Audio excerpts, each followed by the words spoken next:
हरे राम राम राम हरे, जिसका प्रवर्तन श्री चैतन्य महाप्रभु ने किया था। यदि इस विधि के द्वारा हम ज्ञान की अग्नि को प्रज्वलित कर सकें तो हमारे कर्मों के सभी फल भस्मसात हो जाएंगे और हम शुद्ध हो जाएंगे। तो हमारे जितने भी अनर्थाल हैं वो कैसे भस्म हो जाएंगे, जब हम हरे नाम एवं केवलम कलव नास्ते व नास्ते व नास्ते व वैसे वैसा। जब हम हरि का नाम लेंगे तो क्या होगा, ये पवित्र नाम हमारे सारे पापों को तुरंत भस्म या नष्ट कर देगा।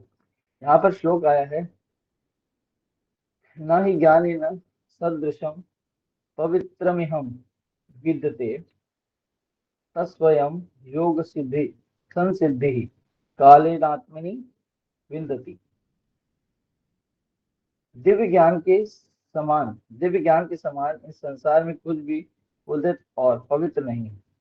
ऐसा ज्ञान संपूर्ण योग का परिपक्व फल है और जिस मनुष्य ने इसे प्राप्त कर लिया है वह यथा समय अपने आत्मस्वरूप का आस्वादन करता है। आत्मस्वरूप क्या है कि हम भगवान के नित्य दास हैं, है ना। दास का अनुभव कराता है जब हम नाम लेते हैं, हरे कृष्णा कृष्णा कृष्णा हरे हरे, हरे राम राम राम हरे हरे। तो ये दासत्व भाव का दर्शन कराता है। तब हम क्या करते हैं, अपने दास के भाव को समझते हैं कि हम भगवान के साथ हमारा संबंध क्या है। जब हम उस संबंध को जान लेते हैं तो हमें क्या होता है, रसास्वादन मिलने लगता है। जितना आनंद भगवान के दास बनने में है उतना इस संसार में बॉस बनने में नहीं। हम यहाँ पर अधिपत्य जमाने का प्रयास करते हैं, इसीलिए हम आनंद को भोग नहीं पाते। कोई कहता है मुझे आनंद चाहिए, मुझे घर में आनंद चाहिए, मुझे गाड़ी में आनंद चाहिए, मुझे पत्नी या बच्चों में आनंद चाहिए, मुझे संसार की नाना चीजों में आनंद चाहिए, परंतु इन सब चीजों में आनंद है ही नहीं तो मिलेगा कहाँ से। आप एक बात को समझिए, जो चीज जिस कार्य के लिए बनी ही ना हो उस कार्य में वो चीज कहाँ से मिल जाएगी, आप समझ रहे हैं। तो हम ऐसी जगह पे ऐसी चीज की तलाश कर रहे हैं जहाँ वो उपलब्ध ही नहीं है, क्योंकि इस जगह का नाम ही दुखालय अशाश्वतम है। तो संसार में आपको कहाँ से वो चीज मिल सकती है, ठीक बात है। तो हम क्या कर रहे हैं, हम हमेशा ये कोशिश करते हैं कि हमें क्या हो, इन सब चीजों में आनंद मिले, परंतु आनंद यहाँ तो है ही नहीं। आनंद तो केवल आपको भगवान के नाम में मिलेगा, क्योंकि तो सच आनंद में। यह उदत तथा शुद्ध ज्ञान है। यह इस बात का ज्ञान है कि हम ईश्वर के अंश हैं और हमें अपनी चेतना को परम चेतना से जोड़ना है। अपनी चेतना मतलब हमारी जो कॉन्शियसनेस है उसको भगवान की चेतना से जोड़ना है। जो भगवान चाहते हैं अगर हम भी वही चाहें तो हमारी उनसे कनेक्टिविटी संभव हो सकती है। मगर हम ये नहीं जान पाते कि भगवान क्या चाहते हैं। इसी बात को, इसी ज्ञान को जानने के लिए कहा गया है ना, यह उदित तथा शुद्ध ज्ञान है। इसको शुद्ध ज्ञान क्यों कहा गया है, इसको शुद्ध ज्ञान इसलिए कहा गया है क्योंकि हम जो भगवान जैसे भगवान की इच्छा है वैसे ही इच्छा अगर हम प्रकट करते हैं, ठीक है ना, जैसे भगवान चाहते हैं वैसे कार्य अगर हम करते हैं, जिसको कहते हैं हम आकर्म करते हैं, तो क्या होते हैं, भगवान अति प्रसन्न होते हैं। मगर हम जब तक नहीं समझ पाए कि भगवान क्या चाह रहे हैं, हम उससे कनेक्ट किस प्रकार से करते हैं। मान लीजिए आप में से कोई व्यक्ति है, वो चाहता है कि मैं ऐसे कार्य करूं, ठीक है ना। वो कार्य कब संभव हो सकता है, वो कार्य तभी संभव हो सकता है ठीक है, आपको समझ पाएंगे कि आप हमसे क्या एक्सपेक्ट कर रहे हो। जब आप हमसे कोई एक्सपेक्टेशन करते हो और हम उस एक्सपेक्टेशन की पूर्ति करते हैं तब क्या होता है, आपको आनंद मिलता है। अच्छा, ये मेरा हितैषी है, ये मेरा फेवरेबल है, ये मुझे जानता है, ये मुझसे प्रेम करता है ना। उसी प्रकार से जब भगवान चाहते हैं कि भाई ऐसे मेरे बद्ध जीव जो हैं, जो इस संसार में कष्ट भोग रहे हैं, मैं चाहता हूँ कि वो मेरे धाम में आए, मुझसे कनेक्ट हों, मेरी उपासना करें, मुझसे प्रेम करें, तो वही विधि अगर हम करते हैं तो भगवान क्या होता है, हमें उसमें सहयोगी बना लेता है, उसमें हमारा सहयोग करता है ना। यहाँ बताया जा रहा है यह बात का ज्ञान है कि ईश्वर के अंश हैं और हमें अपनी चेतना को परम चेतना से जोड़ना है। यह इस भौतिक संसार का विशुद्ध ज्ञान है। यहाँ की प्रत्येक वस्तु भौतिक प्रवृत्ति की वृत्तियों सत्वगुण, रजोगुण तथा तमोगुण से दूषित है। तो इस संसार में क्या है, 3 गुणों के द्वारा ये सारी चीजें, इस संसार की प्रकृति में चीजें जो है कंटामिनेट हो जाती। कैसे? सत्वगुण में, रजोगुण में और तमोगुण में। सत्व भी एक प्रकार का दूषण है। सत्वगुण में मनुष्य को अपनी स्थिति तथा आध्यात्मिक विषयों आदि का बोध हो तो जाता है, किंतु उसके दोष इस प्रकार उसका दोष इस प्रकार सोचने में है कि अब मैं सब कुछ समझ गया हूँ। कि अगर ये समझ जाना कि मैं सब कुछ जान चुका हूँ इस भौतिक जगत के बारे में, ये जान चुका हूँ आध्यात्मिक जगत क्या है, इस बारे में अहंकार करना या मैं सब जानता हूँ इस बात का बोध कर लेना, ये भी क्या है, एक तरीके का कंटामिनेशन बताया गया। अब मैं बिल्कुल ठीक हूँ, है ना। हालांकि व्यक्ति कभी तक ठीक नहीं होता है। जब व्यक्ति को बोध हो जाता है कि मैं भगवान का दास हूँ, मैं बहुत पापी हूँ। कौन कह रहा है यहाँ पर? युधिष्ठिर महाराज, जो धर्मराज है, वो भी कह रहे हैं कि मैं तो बहुत बड़ा पापी हूँ। और क्या कह रहा है दुर्योधन? क्या कह रहा है? मैं तो सर्वज्ञाता हूँ, मैं सब जानने वाला हूँ, है ना। तो दोनों में बहुत भेद है। तो जो शुद्ध वैष्णव होता है, जो है अबोध नहीं रहता, सब कुछ जान जाता है, अगर वो ये अभिमान कर ले कि मैं सब कुछ जानता हूँ, उसमें भी क्या है, उसमें भी दोष है। अब मैं सब कुछ समझ गया हूँ, अब मैं बिल्कुल ठीक हूँ, वो यहाँ पर रहना चाहता है ना, वो यहाँ पर रहना चाहता है, बल्कि वो उसको भोग रहा है इस संसार को, है ना। दूसरे शब्दों में सत्वगुण को प्राप्त मनुष्य उत्तम कोटि का बंदी बन जाता है। जैसे जेल में किसी को फैसिलिटी दे दी जाए, जैसे वीवीआईपी व्यक्ति को अगर प्रिजन में रखा जाए तो उसको सुविधाएं दी जाती हैं, तो इसका मतलब ये होता है कि वो प्रिजन में नहीं है, फिर भी वो प्रिजन में। अगर एक सत्वगुण वाला व्यक्ति ये समझ ले कि मैं सब कुछ जान चुका हूँ, तो वो क्या है, वो भी इस भौतिक जगत में बंदी रूप में बैठा है। दूसरे शब्दों में सत्वगुण को प्राप्त मनुष्य उत्तम कोटि का बंदी बन सक जाता है और बंदी गृह में ही प्रसन्नता का अनुभव करके वहीं रहना चाहता है। तो जो भौतिक जगत में कष्ट भोग रहा है, वो भूल जाता है कि मैं कष्ट भोग रहा हूँ, और वहीं पर रहने का वो प्रयास करता है। फिर जो रजोगुणी है और तमोगुणी है, उनके विषय में तो कहना ही क्या है। असल बात तो यह है कि हमें सत्वगुण में भी परे जाना होता है। दिव्य स्थिति का शुभारंभ अहम ब्रह्मास्मि के बोध से होता है ना। मैं यह पदार्थ नहीं हूँ, अपितु आत्मा हूँ। क्या? अहम ब्रह्म अस्मि, ये मैं पदार्थ नहीं हूँ, मैं आत्मा हूँ। किंतु यह स्थिति भी स्थिर है। इससे भी अधिक की आवश्यकता होती है। यहाँ पर श्लोक दिया है, ब्रह्म भूत प्रसन्नात्मा न संक्षति न कांक्षति, सम सर्वेषु भूतेषु संवदति लभते परा। जो इस तरह अध्यात्म स्थित है, उसे तुरंत परम ब्रह्म को साक्षात्कार होता है।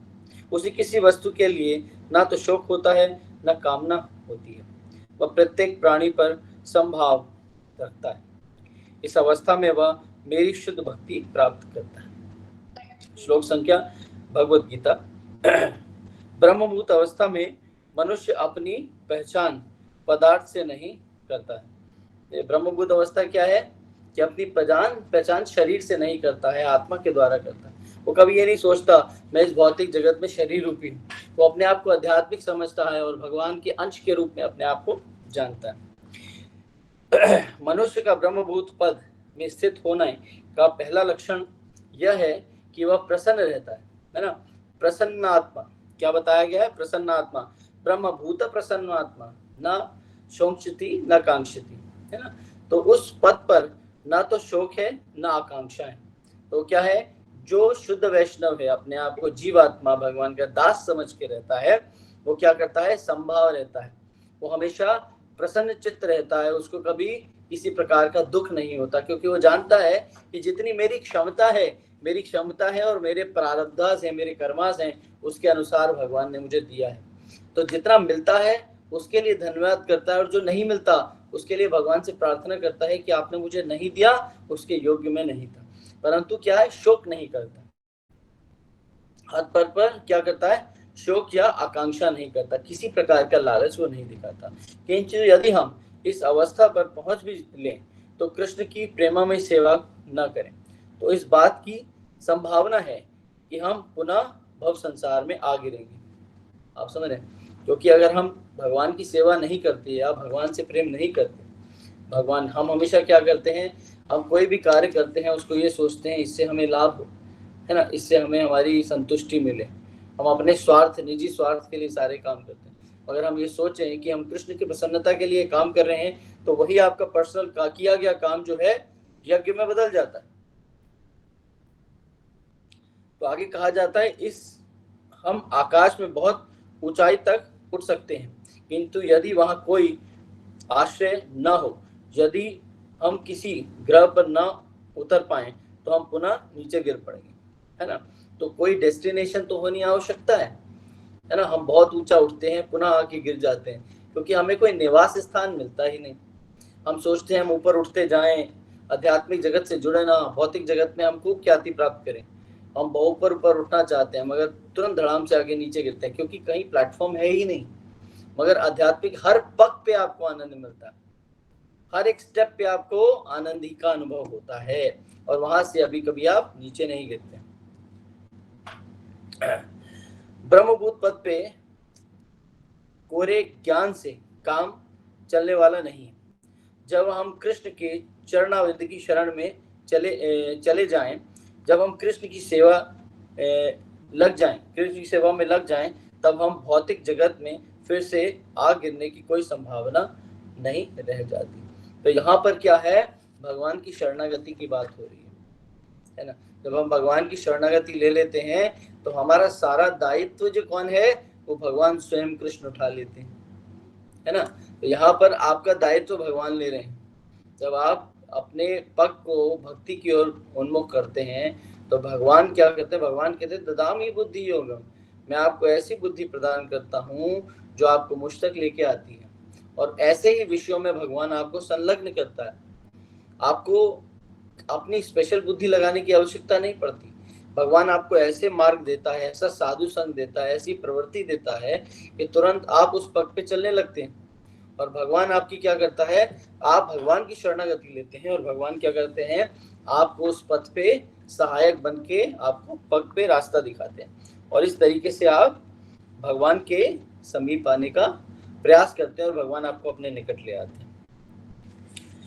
आगे बताया जाता है,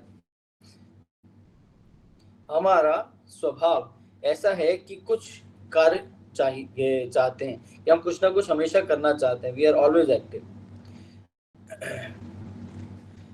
बालक शरारत करता है और किंतु जब तक उसे किसी काम नहीं लगाया जाता वह शरारत करने में रुक नहीं सकता। जब उसे कुछ खिलौना दे दिया जाए तो उसका ध्यान दूसरी ओर लग जाता है और उसकी शरारतें रुक जाती हैं। हम शरारती बालकों की तरह हैं, अतः हमें हमारे पास आध्यात्मिक कार्य होना चाहिए, क्योंकि बताया जा रहा है कि अगर शैतान बालक होता है, उसको कोई खिलौना दे दिया जाए, उसको कहीं व्यस्त कर दिया जाए तो वो क्या होता है, शरारत नहीं करता। उसी प्रकार से हम इस भौतिक जगत में नाना प्रकार की शरारत करते हैं, कभी उपद्रव मचाते हैं, कभी अच्छी इच्छाओं की पूर्ति के लिए लालच करते हैं, कभी अनर्थ कार्य करते हैं, कभी द्वेष करते हैं, ईर्ष्या करते हैं, हम ये सारे कार्य करते हैं, हम ये भूल जाते हैं। इसीलिए भगवान कहते हैं कि हमें हमारे पास आध्यात्मिक कार्य होने चाहिए, हमें शास्त्रों का अध्ययन करना चाहिए, साधु संग करना चाहिए, भजन क्रिया करना चाहिए। ये आध्यात्मिक खिलौने हैं। जैसे कहा जाता है, एक होती है सेवा भक्ति, है ना, एक होती है साधन भक्ति और एक होती है प्रेमा भक्ति। ये सारे साधन दिए गए हैं हमें, माला का जाप करना, हरे नाम हरे नाम एवं केवलम कलौ नास्ते बनास्ते गतिरन्यथा, कि हरे नाम केवल हरि नाम के द्वारा ही इस भौतिक जगत में आप आध्यात्मिक उन्नति कर सकते हो। और उसी प्रकार से जब हमें शास्त्र मिलते हैं, ये भी एक साधन है, भजन क्रिया एक साधन है, कैसे, अपनी प्रेमा भक्ति को उजागर करने के लिए। एक समय आता है इन सब चीजों के आप आदी बन जाते हैं और फिर क्या होता है, धीरे धीरे आप प्रेमा भक्ति में आपकी हैबिट में आ जाता है, आपका एक डिवोटी कैरेक्टर मेंटेन हो जाता है, फिर आप ऑटोमेटिकली ये सारा कुछ करते हैं, आपको अपने प्रयास करने की आवश्यकता कभी नहीं पड़ती। अतः हमारे पास आध्यात्मिक कार्य होना चाहिए, है ना। केवल इतना समझना कि हम शरारती बालकों की तरह हैं, अतः हमारे पास आध्यात्मिक कार्य होना चाहिए, हम आत्मा हैं, केवल इतना समझने से काम नहीं चलने वाला है। अपने को आत्मा समझ लेने पर आध्यात्मिक कार्य के द्वारा आत्मा को पुष्ट करना चाहिए। भारत में यह कोई असामान्य बात नहीं कि कोई व्यक्ति अपने सारे भौतिक कार्य छोड़कर, अपना घर त्याग कर, परिवार त्याग कर संन्यास ग्रहण कर लेता है और कुछ काल तक ध्यान करने के पश्चात या तो वो अस्पताल खोलकर परोपकार प्रारंभ कर देता है अथवा राजनीति में भाग लेने लगता है।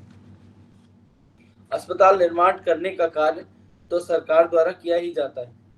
सन्यासी का कर्तव्य तो यह है कि वह ऐसे अस्पताल खोले जहां लोग सचमुच ही अपने अपने भौतिक शरीरों से छुटकारा पा सकें, न कि अपनी मरम्मत करवाएं। किंतु वास्तव आध्यात्मिक कार्य क्या है, उनका ज्ञान न होने से हम भौतिक कार्यों में लग जाते हैं। कि यहाँ पर लोग हैं कि जब मान लीजिए संसार से दुखी होंगे, आध्यात्मिक कार्यों में लग जाते हैं, संन्यास ग्रहण कर लेते हैं, कुछ साल कार्य करते हैं, या तो वो आश्रम खोल लेते हैं या फिर अस्पताल खोल लेते हैं, है ना, इस तरीके के कार्य करते हैं। परंतु असली अस्पताल क्या है, आप समझिए, शरीर को एक बार के लिए संतुष्ट कर देना, ठीक कर देना, रिपेयर कर देना, या उसकी आत्मा को रिपेयर करना, विच इज मोस्ट इम्पोर्टेंट, यहाँ पर बताया जाता है। तो सन्यासी का कर्तव्य क्या है, उसके बारे में चर्चा हो रही है। एक सन्यासी का कर्तव्य है, जो हम बारंबार इस भव सागर में आके गिर गए हैं, हमें यहाँ से बाहर निकालने का प्रयास करना चाहिए। सन्यास का कार्य ही यही है। सन्यासी का कार्य है बद्ध जीवों को मुक्त आत्मा बनाना, है ना। तो हम बद्ध जीव जो संसार के भौतिक कष्टों से झेल रहे हैं अपने आप को, उनको इस संसार से मुक्त करना, ये सन्यासी का कर्तव्य है। कृष्ण भावनामृत में पूर्णता प्राप्त करने पर यहाँ यथा समय ज्ञान तथा पांडित्य आ जाता है। प्रारंभ में भले ही कुछ हतोत्साहित होना पड़े, किंतु कालीनवश इसका सूचक है कि यदि हम उसमें जुटे रहते हैं, मात्र परिश्रम करें, तो सफल हो जाएंगे। जैसे कि निम्नलिखित श्लोकों में कहा गया है, हमारे अंदर श्रद्धा होनी चाहिए। तो यहाँ कृष्ण भावनामृत में जो अपने आप की शरणागति कर देता है, भगवान को जानने का प्रयास करता है, वो उसको अपने आप ही ज्ञान उन्नत होने देता है। उसको कुछ समय तक जो है प्रयास करना पड़ता है, बाद में वो बाय डिफॉल्ट जो है अपना प्रोग्रेस करने लगता है, क्योंकि भगवान सहयोगी बन के कार्य कर। श्रद्धावान लभ्यते ज्ञानम तत्परम संयतेन्द्रिय ज्ञान लब्ध्वा परम शक्तिम चरणेन गच्छति। जो पुरुष श्रद्धावान है, जितेंद्रिय है, मतलब श्रद्धावान भगवान के प्रति श्रद्धा है, जितेंद्रिय मतलब जिसने इंद्रियों को जीत लिया है, जितेंद्रिय है और दिव्य ज्ञान में मग्न है, वह तत्काल परम आध्यात्मिक शांति को प्राप्त करता है। जो भगवान के प्रति शरणागत है और जिसने अपनी काम क्रोध लोभ मोह मत्सर की इंद्रियों को जो है जीत लिया है, वो तुरंत ही क्या है, आध्यात्मिक शांति प्राप्त करता है।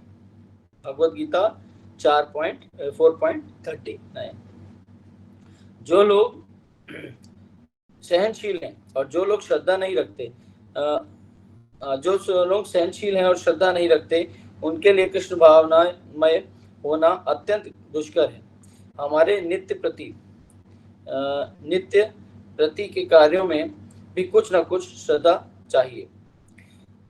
जब हम कोई टिकट खरीदते हैं तो हमें विश्वास रहता है कि एयरलाइंस कंपनी हमें गंतव्य स्थान तक ले ही जाएगी।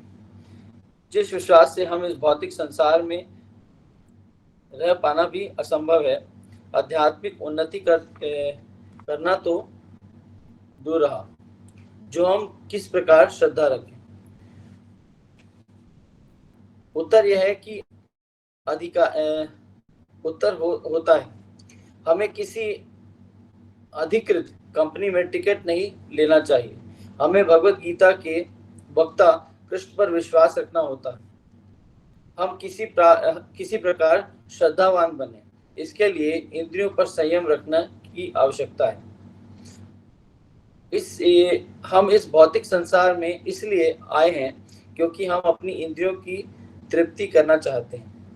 यदि किसी वैद्य पर हमारा विश्वास है, वह हमें ठीक कर सकता है, और यदि वह हमसे कहता है कि अमुक अमुक चीजें नहीं खानी है, किंतु फिर भी हम यदि उन्हें खाते हैं तो वो कैसे विश्वास हुआ। यदि हमें अपने वैद्य पर विश्वास है तो ठीक होने के लिए उसके नुस्खे का पालन करेंगे। असल बात है कि हिदायतों का विश्वास पूर्वक पालन करना, तब बुद्धि यानी विवेक आएगी। जब विवेक की अवस्था प्राप्त हो जाती है तो परम शक्ति मिलती है। तो यहाँ पर क्या है कि जब हम वैद्य के बताए हुए इलाज को जानेंगे, समझेंगे और उसको वैसे ही करेंगे जैसे वैद्य बता रहा है, तो हम क्या करेंगे, उससे हमें उपचार से हमें फायदा होगा। इसी प्रकार से भगवान भगवत गीता में जो भी निर्देश देते हैं उसको हमें यथारूप स्वीकार करना चाहिए, तभी हमें उसका लाभ हो सकता है। मतलब यहाँ पर जो अथॉरिटी है उसके प्रति शरणागति होना बहुत जरूरी है। कृष्ण निर्देश करते हैं कि जब मनुष्य अपनी इंद्रियों को सम्मोहित कर लेता है तो शीघ्र ही अचिरेण विश्वास उत्पन्न हो जाता है। कृष्ण के प्रति ऐसी श्रद्धा उत्पन्न हो जाने पर मनुष्य अपने को संसार का सर्वाधिक सुखी प्राणी मानने लग जाता है। हम सबकी यही स्थिति है। हमें इस मूल मंत्र को स्वीकार करके श्रद्धा पूर्वक इसका पालन करना चाहिए। ये श्रद्धा परम सत्ता अधिकारी में होनी चाहिए, किसी अधम आदमी पर नहीं। हमें ऐसे आध्यात्मिक गुरु की तलाश करनी चाहिए जिस पर हम श्रद्धा रख सकें। इसके लिए सर्वाधिक अधिकृत व्यक्ति है कृष्ण, किंतु यदि कोई कृष्ण भावाभावी हो तो वही स्वीकार करे, क्योंकि प्रवक्ता कृष्ण भावना भावित व्यक्ति कृष्ण का प्रामाणिक प्रतिनिधि होना चाहिए। ऐसे प्रतिनिधि के शब्दों का आस्वादन करने पर हमें उसी प्रकार संतोष मिलेगा जिस प्रकार पूरा भोजन खाने पर मिलता है। तो यहाँ पर बताया गया है, अगर आपको किसी प्रकार का भगवान के दिए गए निर्देशन को सुनना है या आपको यथा संभव उसको वैसे ही एज इट इज ग्रहण करना है ना, तो आपको क्या करना होगा, प्रामाणिक रूप से उस व्यक्ति के पास जाना होगा जो कृष्ण प्रेम की प्राप्ति कर चुका है, और मतलब कि परंपरा प्राप्त, केवल परंपरा द्वारा ही आपको ये विधि बता रहा है। यहाँ पर श्लोक आता है, अज्ञश्चा श्रद्धावानस्य ससंचात्मा विनश्यति, नायम लोकस्ति न परो न सुखम सन्यात्मा। परंतु शास्त्रों में शंका रखने वाले अज्ञानी और अश्रद्धालु मनुष्यों को भगवत चेतना की प्राप्ति नहीं होती है। संशय आत्मा के लिए तो इस लोक में अथवा परलोक में भी कोई सुख नहीं है। कि जो श्रद्धावान नहीं है, भगवान के प्रति शरणागत नहीं है, भगवान में संशय करता है, भगवान के ज्ञान में संशय करता है, ना तो इस लोक में उसको शांति मिलेगी, ना ही किसी और लोक में शांति मिलेगी। यहाँ से अगर वो उच्च लोगों पे भी पहुंच जाता है तो भी वहां वो शांति नहीं प्राप्त कर सकता। 4.40 भगवद गीता। ज्ञान में इस पथ को ग्रहण करने में जो संकोच करते हैं उनके लिए कोई अवसर नहीं रह जाता। संकोच अज्ञान के कारण होता है। अज्ञानस्य। कृष्ण भावनामृत स्वीकार करने में जो संकोच करता है वह इस भौतिक संसार में भी सुखी नहीं रहता। तो फिर अगले जन्मों की तो बात ही क्या है। यह भौतिक जगत तो पहले से ही दुखमय है, जिसको क्या कहते हैं, दुखालय अशाश्वत। ये दुखों का भंडार है संसार। यहाँ कभी किसी चीज में आपको संतुष्टि नहीं मिल सकती। परंतु अगर हम भगवान की सेवा को समझते हुए संसार में विचरण करते हैं अपने परिवार का निर्वहन करते हैं, अपने परिवार का जो है कार्य करते हैं, या अपने भौतिक जगत में किसी भी कार्य को हम करते हैं और उसको जो है भगवान को अर्पित कर देते हैं, तो आप उससे संतुष्ट रह पाएंगे, क्योंकि वो भगवान की सेवा के लिए, भगवान की प्रसन्नता के लिए। अगर आप भोग की प्रवृत्ति से, मैं आज की कोट पढ़ रहा था गुरु महाराज का, उसमें भगवान गुरु महाराज कहते हैं जिस भौतिक जगत में भगवान की चीजों का उपयोग कर रहा है अपने लालच करने के लिए, तो वो चोर है। तो यहाँ पर भगवान भी कहते हैं दूसरे अध्याय में, जो मुझको अर्पित नहीं करता, सिर्फ अपनी ही इंद्रियों को तृप्त करता है, वो चोर है। किंतु यदि मनुष्य में श्रद्धा नहीं है तो यह और भी अधिक दुखमय बन जाता है। इस प्रकार श्रद्धा विहीन की अवस्था अत्यंत अनिश्चित बनी रहती है। हम किसी बैंक में हजारों रुपए जमा कर देते हैं, क्योंकि हमें यह विश्वास रहता है कि वह बैंक ठप नहीं होगा। यदि हम बैंकों तथा एयरलाइंसों पर विश्वास रख सकते हैं, तो हम उन कृष्ण में विश्वास क्यों नहीं करें, जिन्हें अनेक वैदिक ग्रंथों तथा अनेक ऋषियों ने परम सत्ता के रूप में स्वीकार किया। जब हम बैंक पे विश्वास कर सकते हैं अपनी धनराशि रख के, है ना, जब हम एयरलाइंस पे विश्वास करते हैं जो हजारों मील ऊपर हमें ले जाता है, हमें उड़ा रहा होता है हवा में, और हम एक के दूसरे स्थान पे पहुंच जाते हैं, उसका क्या विश्वास है। परंतु क्या है, फिर भी हम भगवान पे विश्वास करते हैं, इसीलिए हम हवाई जहाज में बैठ जाते हैं। अगर कोई मूर्ख होगा कहेगा मैं भगवान पे विश्वास नहीं करता। हमें शंकराचार्य, रामानुजाचार्य तथा चैतन्य महाप्रभु जैसे महापुरुषों ने, है ना, पद चिन्हों पर चलना चाहिए।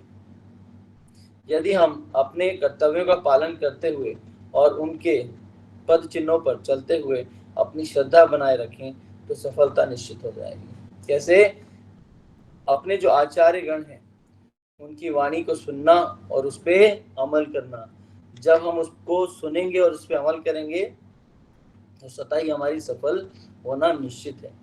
जैसा कि पहले कहा जा चुका है कि हमें ऐसे व्यक्ति की खोज करनी होगी जिसे परम सत्य का दर्शन हो चुका है, और हमें उसी की शरण में जाकर सेवा करनी चाहिए, है ना।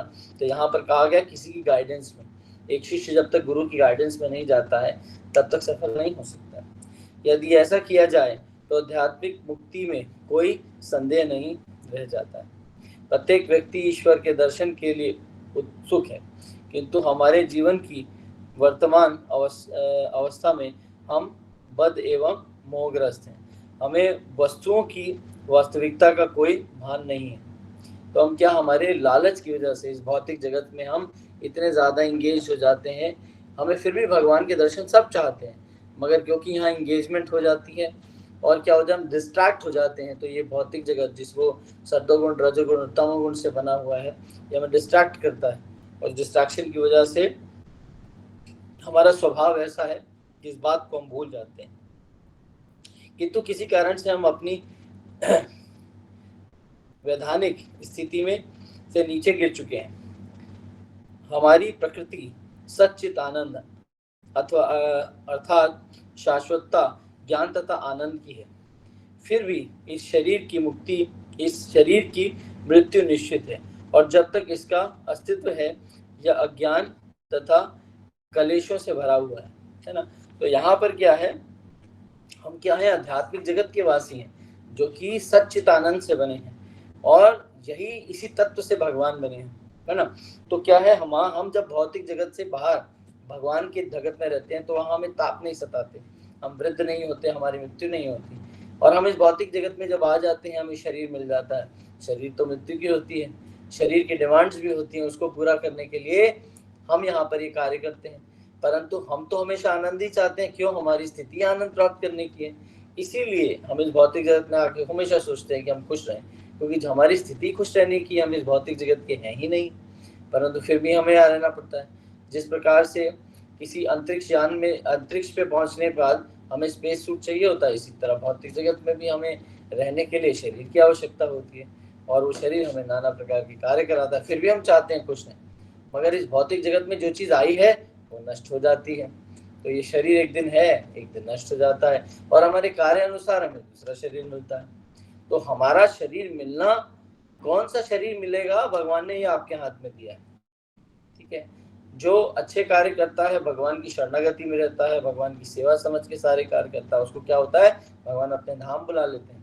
मगर जो यही लालच प्रवृत्ति में फंसा रहता है, बारंबार भगवान उसको नया नया शरीर देते हैं, अलग अलग शरीर में उस आत्मा को विचरण करना पड़ता है। अतः जैसा कि भगवत गीता का कथन है, यदि हम दिव्य ज्ञान प्राप्त करना चाहें तो हमें ऐसी व्यक्ति के पास जाना चाहिए जिसने सचमुच परम सत्य के दर्शन किए हैं। तत्विद्धि प्रतिपातेन, और क्या करना है, तत्विद्धि प्रतिपातेन प्रतिपक्ष प्रश्नेन सेवया, उससे जाके प्रश्न पूछना चाहिए। परंपरा अनुसार ब्राह्मणों के गुरु होना चाहिए, परंपरा अनुसार ब्राह्मणों को गुरु होना चाहिए, किंतु इस कलयुग में योग्य ब्राह्मण खोज पाना बहुत कठिन है। तो क्या है, ब्राह्मणों का पतन हो गया है, ब्राह्मणों को खोजना बड़ा मुश्किल है। इसीलिए प्रभुपाद जी कहते थे इस ब्राह्मणों को खोजना बहुत मुश्किल है, जो ज्ञान प्राप्त होना चाहिए। और उसका ब्राह्मणों का काम क्या है, यजन याजन पठन पाठन। मगर आजकल ब्राह्मण क्या कर रहे हैं, ना तो यजन याजन कर रहे हैं और ना ही पठन पाठन कर रहे हैं, ना वो खुद पढ़ते हैं ना किसी को पढ़ाते हैं। इसीलिए प्रभुपाद जी ने कृष्ण भावना अमृत संघ खोला, और जितने भी लोग थे जो भगवान की शरणगति लेना चाहते थे उनको ब्राह्मण बना दिया। और हम जैसे पंजाबी ब्राह्मणों के काम कर रहे हैं। सोचिए, प्रभुपाद जी ने हम जैसे जो पंजाबियों को ब्राह्मण का दर्जा दे दिया, जो यजन याजन कर रहे हैं और पठन पाठन कर रहे हैं। तो कहा जाता है, भगवान कहते हैं कि अगर ब्राह्मण कुल में जन्म लेने वाला पुत्र भी अगर ब्राह्मण की अवस्था में ना हो, उसकी बुद्धि ब्राह्मणों वाली ना हो, तो वो ब्राह्मण बंधु कहलाता है, पर वो कभी ब्राह्मण नहीं कहला सकता। किंतु किसी भी कुल में जन्म लेने वाला व्यक्ति दो प्रकार से ब्राह्मण बन सकता है। पहला, कि कोई ब्राह्मण कुल का पुरुष उसको गोद ले ले, ठीक है, और उसको ज्ञान प्राप्त कराए। कैसा, भगवान का बोध कराए, ठीक है, ब्रह्म तत्व सिखाए, वो ब्राह्मण बन सकता है, उसका जनेऊ संस्कार होगा। दूसरा, कोई शिष्य अपने गुरु की शरणागति में चला जाए और वो गुरु उसको उस तत्व को समझाए और उसकी ब्राह्मण दीक्षा करा के उसको ब्राह्मण बना दे, वो ब्राह्मण बनने के योग्य है। तो ब्राह्मण कोई भी बन सकता है, ये जाति भेद नहीं है। ब्राह्मण व्यक्ति कर्मानुसार बनता है, ना कि जन्म के अनुसार बनता है। और जो ब्राह्मण जन्म लेता है उसका दुर्लभ जन्म होता है। क्यों, उसने बहुत सारे पाप कर्म किए, जो बहुत पुण्य कर्म किए, तो उसको जो है ब्राह्मण योनि में जन्म मिलता है। मगर उस योनि को वो भूल जाता है कि भगवान की कृपा मिली है जो वो ब्राह्मण बना है ना। परंतु हम तो ब्राह्मण नहीं थे, हम पे क्या हुआ, क्योंकि हमने भगवान के प्रति शरणागति दिखाई, तो हमें क्या हुआ, ऐसे गुरु का आशीर्वाद मिला जिसके द्वारा हम भगवान के सेवा करने के योग्य बन पाए, है ना। यहाँ भी हमारी योग्यता नहीं है, यहाँ भी भगवान ने हमें चुना कि हम भगवान की सेवा कर पाए। तो यहाँ पर बताया था परंपरा अनुसार ब्राह्मणों को गुरु होना चाहिए, किंतु इस कलयुग में योग्य ब्राह्मण खोज पाना कठिन है। फलस्वरूप योग्य गुरु मिल पाना दुष्कर है। इसलिए चैतन्य महाप्रभु ने संस्तुति की है कि वह विप्र कि वह न्यासी शूद्र केने नए एई कृष्ण तत्वेता से ही गुरु आए। कोई ब्राह्मण है कि शूद्र अथवा सन्यासी या ग्रस्त यह महत्वपूर्ण नहीं है। यदि वह कृष्ण तत्व ज्ञान को जानता है तो वो प्रमाणिक गुरु है। तो यहाँ पर ब्राह्मणों से भी ऊंचा पदवी दे दी वैष्णव की, कि वो गुरु बनने के योग्य है, भले ही वो ब्राह्मण हो या किसी और कुल का हो। जो कृष्ण तत्व को जानता है वो जो क्या है, गुरु बनने के योग्य।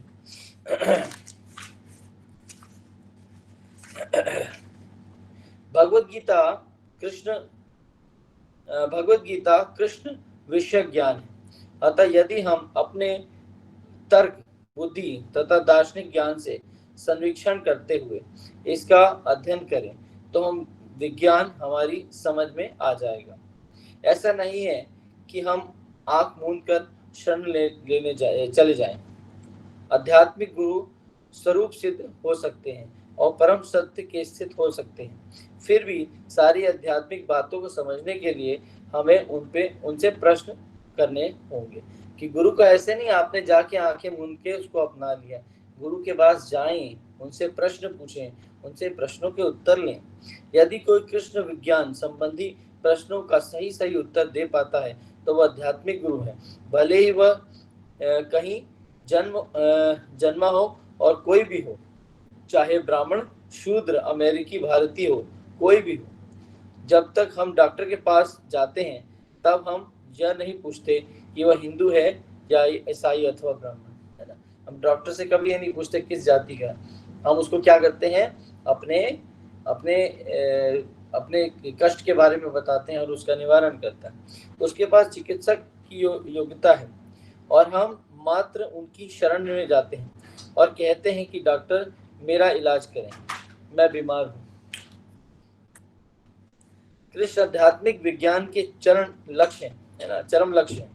और दरअसल जब हम कृष्ण की बात करते हैं तो हमारा मंतव्य ईश्वर होता है। समस्त विश्व तथा ब्रह्मांड में ईश्वर के अपने नाम हैं, किंतु वैदिक ज्ञान के अनुसार कृष्ण सर्वश्रेष्ठ नाम है। इसलिए चैतन्य महाप्रभु ने इस युग में आत्मबोध के निमित्त हरे कृष्णा कृष्णा कृष्णा हरे हरे, हरे राम राम राम हरे हरे जब कीर्तन की संस्तुति परम श्रेष्ठ विधि के रूप में की है। तो यहाँ पर कलीन त्रोपनिषद में भी हरे नाम संकीर्तन के बारे में चर्चा होती है। यही एक नाम है जो कि भौतिक जगत से हमें निवारण दे सकता है। उन्होंने जाति या सामाजिक अवस्था का कोई भेदभाव नहीं बताया कि यहाँ पर कोई भी व्यक्ति इस नाम को ले सकता है। इस नाम को लेने में कोई भी भेदभाव नहीं किया गया। वास्तव में उसके अधिकांश उन्नत शिष्य समाज में पतित माने जाते हैं। उन्होंने हरिदास ठाकुर के मुसलमान होने पर भी उन्हें नामाचार्य अर्थात पवित्र नामों के आचार्य के रूप में नियुक्त किया है। इसी प्रकार उनके दो प्रधान और शिष्य रूप गोस्वामी तथा सनातन गोस्वामी पहले साकर मलिक तथा दबीर खास के नामों से जाने जाते थे और मुसलमानी सरकार में नौकर थे। उन दोनों हिंदू इतने कठोर थे कि यदि कोई ब्राह्मण किसी अहिंदू की सेवा स्वीकार कर लेता तो उसे हिंदू समाज से तुरंत बहिष्कृत कर दिया जाता था। इतने पर भी चैतन्य महाप्रभु ने रूप गोस्वामी तथा सनातन गोस्वामी को कृष्ण तत्व ज्ञान का मुख्य प्रतिनिधि बनाया। तो यहाँ पर भगवान ने क्या किया, देखो चैतन्य महाप्रभु ने मुसलमान को क्या आचार्य की उपाधि दे दी, है ना, आचार्य की उपाधि दे दी। साकर मलिक और दबारे खास जो कि मुसलमान उनके उसमें मंत्री थे और बहुत कठोर थे, वो क्या है, उनको स्वीकार किया, उन्हें शिष्य बनाया और उन्होंने आगे चल के जो है हमें मार्ग दिखाया भक्ति का। अति किसी के लिए भी कोई अवरोध नहीं है। यदि कोई कृष्ण तत्व को जानना चाहता है तो वह आध्यात्मिक गुरु बन सकता है। इसी एकमात्र योग्यता है और इस विज्ञान का सार भगवत गीता में किया हुआ है। इस समय संसार में इस महान विज्ञान से के प्रकार हेतु हजारों आध्यात्मिक गुरुओं की आवश्यकता है। कि इस संसार में जिस प्रकार से पाप कर्म बढ़ रहे हैं, हमें हजारों गुरुओं की आवश्यकता है।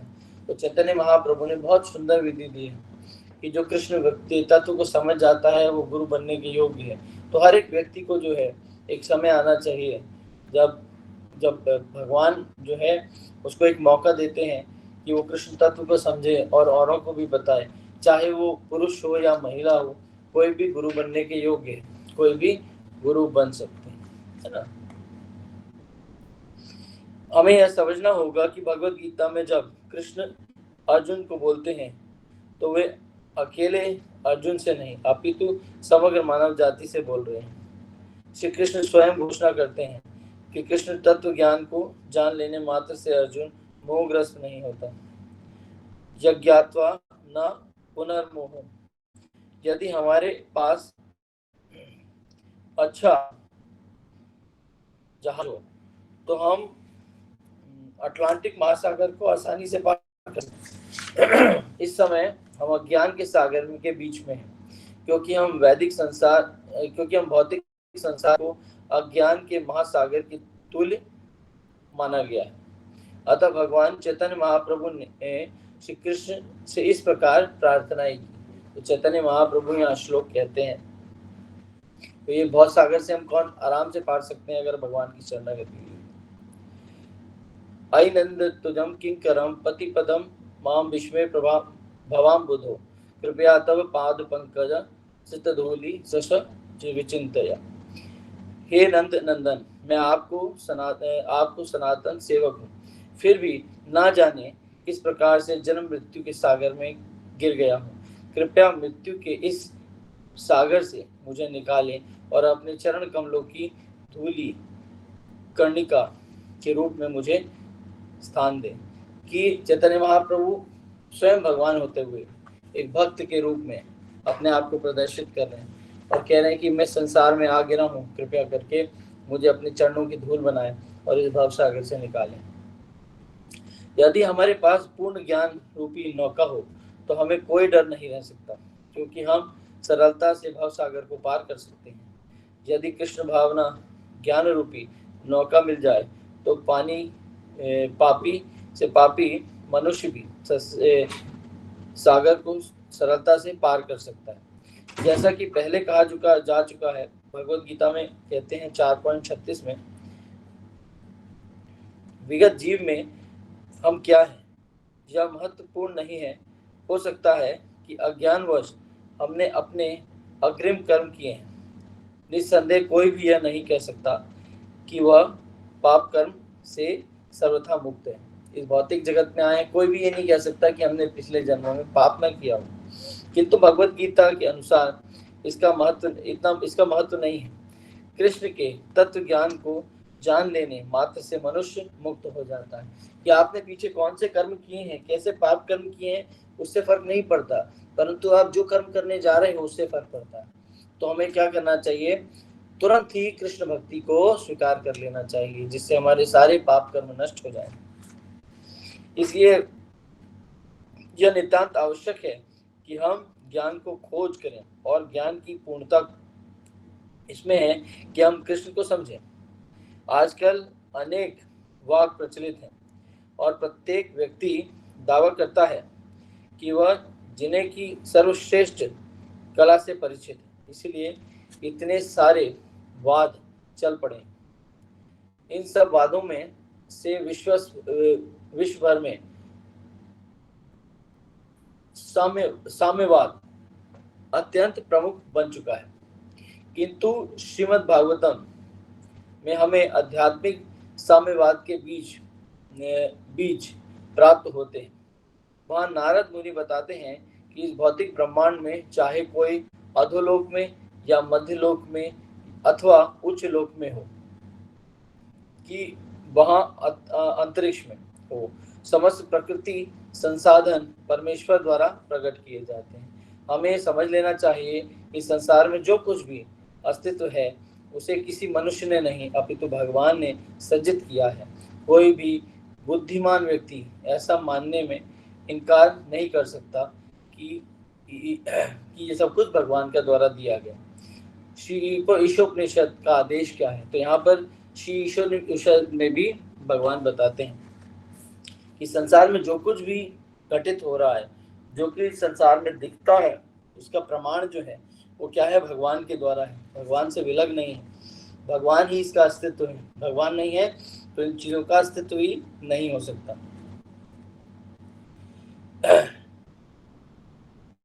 ईशावास्यमिदं सर्वं सर्वजैकिश्च जगतां जगत तेन तत्त्वेन भुञ्जिता मा ग्रथा कस्य शिव धन्म। इस ब्रह्मांड में स्थावर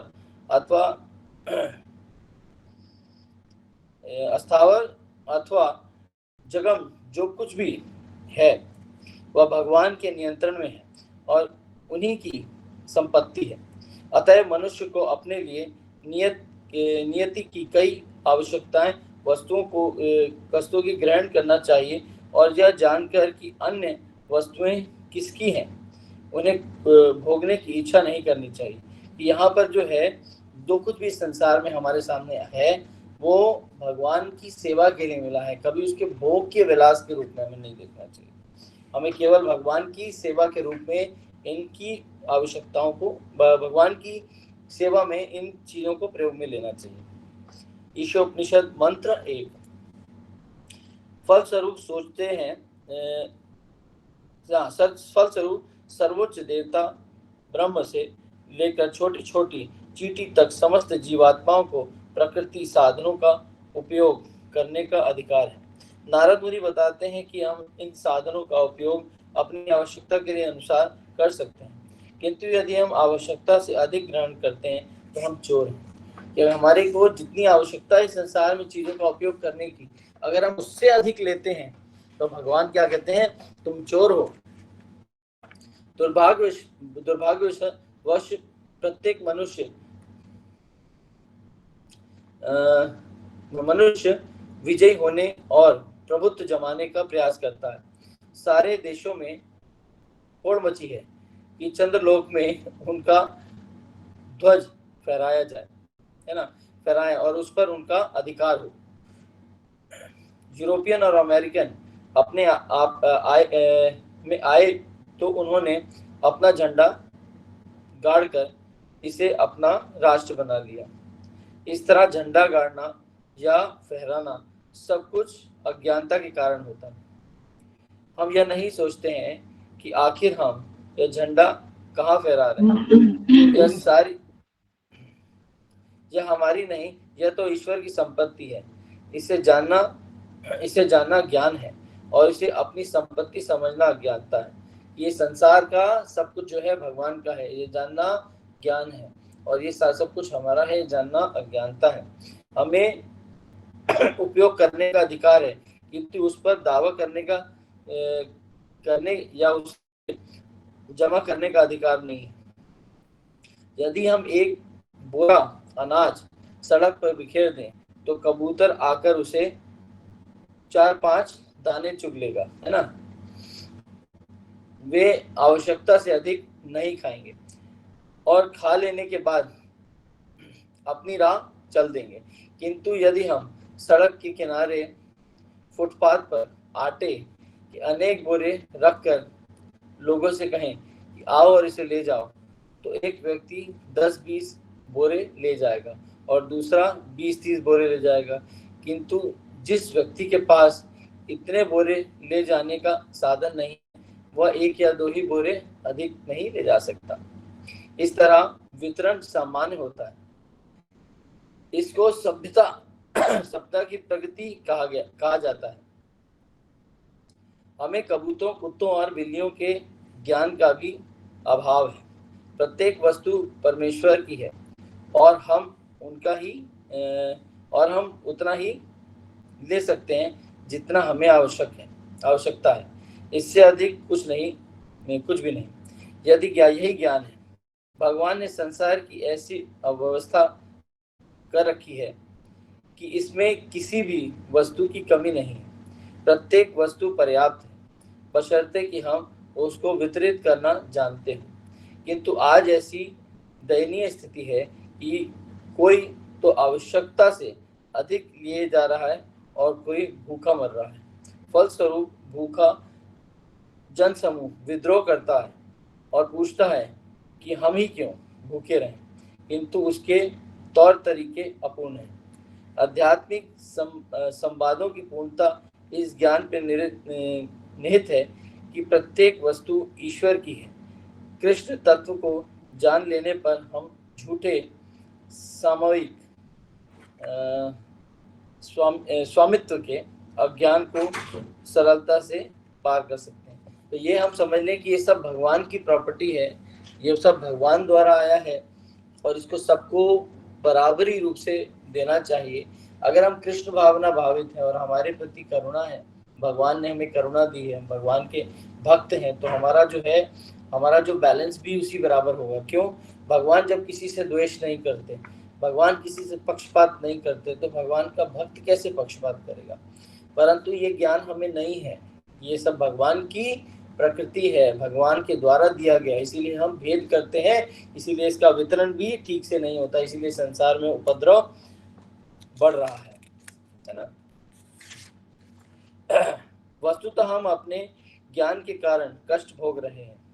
न्यायिक में ज्ञान के लिए कोई छूट नहीं है ना। न्यायालय में ज्ञान के लिए कोई छूट नहीं। यदि हम न्यायाधीश के कहें कि हम कानून से परिचित नहीं हैं, तो वो भी हमें दंडित होने से बचा नहीं सकता। यदि किसी ने वैधानिक रीति से प्रचुर संपत्ति एकत्र कर ली है, तो वह नियम के उल्लंघन के बारे में अज्ञानता प्रकट करेगा, तो भी वह दंडित होगा। सारा संसार इस ज्ञान में विहीन है कि इसलिए कृष्ण तत्व विज्ञान के हजारों शिक्षकों की आवश्यकता है। प्रबंधित इस ज्ञान की अत्यधिक आवश्यकता है। हमें यह नहीं सोचना चाहिए कि चूंकि कृष्ण भारत में प्रकट हुए, फलस्वरूप भगवत गीता का ज्ञान सांप्रदायिक है या कृष्ण सांप्रदायिक ईश्वर है। वास्तव में श्री कृष्ण भगवत गीता के 14वें अध्याय है ना, 14वें अध्याय 14.4 में स्वयं घोषित करते हैं कि वह समस्त प्राणियों के पिता हैं, जैसा कि पहले भी इंगित किया गया है। आत्मा होने के कारण हम परमात्मा के अंश हैं, किंतु इस भौतिक जगत का उपभोग करने की इच्छा के कारण हमें इस भौतिक संसार में रखा गया है। फिर भी हम चाहें जिस योनि में रहें, कृष्ण हमारे पिता हैं। इस तरह भगवत गीता किसी विशेष दल या राष्ट्र के निमित्त न होकर संसार में समस्त जीवों, यहाँ तक कि पशुओं के लिए भी। तो भगवत गीता है सारे जीव जंतु, सभी प्राणियों के लिए। प्राणी मतलब जिनके अंदर प्राण वायु है, उन सभी के लिए भगवत गीता है, उन सभी के लिए आदेश है। आप समझ रहे हैं? ऐसा नहीं है हम भगवत गीता सुन सकते हैं, कौन जीवात्माएं में कोई भी सुन सकता है, भले समझे या ना समझे। ये ऐसी पवित्र वाणी है कि जिसने सुन लिया उसका उद्धार हो गया। जो लोग भगवत गीता को जानकर, जो भगवत गीता के जानकार हैं, उनका यह धर्म है कि वह इस परम ज्ञान को समस्त जीवों में फैलाएं। इस प्रकार लोग अपनी वास्तविक आध्यात्मिक प्रगति तथा परमेश्वर के साथ अपने संबंध का अनुभव कर सकें। यहाँ पर क्या है, ये हमारा कर्तव्य बनता है ना। यहाँ पर अध्याय का नाम भी है गुरु में श्रद्धा तथा कृष्ण में शरणागति रूपी ज्ञान, कि गुरु में श्रद्धा होनी चाहिए और ये कर्तव्य है, हर व्यक्ति को गुरु बनना चाहिए कि ये कृष्ण तत्व ज्ञान जो है सब में वितरित हो। तो ये एक बहुत बड़ा दायित्व है, ये बहुत बड़ा कार्य है जो इस संसार में हर एक व्यक्ति को करना चाहिए। कहा गया है, जारे देखो तारे कहे कृष्ण उपदेश, जहाँ जिसको देखो कृष्ण की चर्चा करो। जहाँ कोई आपको देखे कृष्ण की चर्चा करे, आपको देखते ही कृष्ण का बोध हो जाना, ये भी बड़ी सफलता है। समझ रहे हैं? आपको देखते ही कृष्ण का बोध हो जाना, ये भी एक बहुत बड़ी सफलता है। आपके माथे पे तिलक है, आपकी वाणी में मुस्कान है, आपकी वाणी में कृष्ण तत्व है, आपके मुंह पे मुस्कान है, जहाँ जिससे मिलते होते हरे कृष्ण, इसी से व्यक्ति प्रसन्नचित्त हो जाता है। कृष्ण का बोध करा देना ही एक बहुत बड़ी बात है, उसी में आप गुरु बन जाते हैं। आप समझ रहे हैं? तो आपका जैसा आचरण है, जैसा आपका स्वभाव है, जैसा आप किसी से मिल रहे हैं तो आप कृष्ण की चर्चा कर रहे हैं, इसी में क्या है, इसी में उन्नति हो जाती है। यही गुरु तत्व है। जो कृष्ण तत्व को जानता है वो गुरु बनने के योग्य है। तो आज का अध्याय यही समाप्त होता है। कल फिर हम आखिरी अध्याय कृष्ण ज्ञान सहित होने वाले कर्म के बारे में चर्चा करेंगे। जो भी कर्म हम करते हैं वो कृष्ण तत्व में होना चाहिए। और आज प्रश्न उत्तर श्रृंखला नहीं है क्योंकि आपका क्वेश्चन पेपर डिजाइन नहीं किया गया है।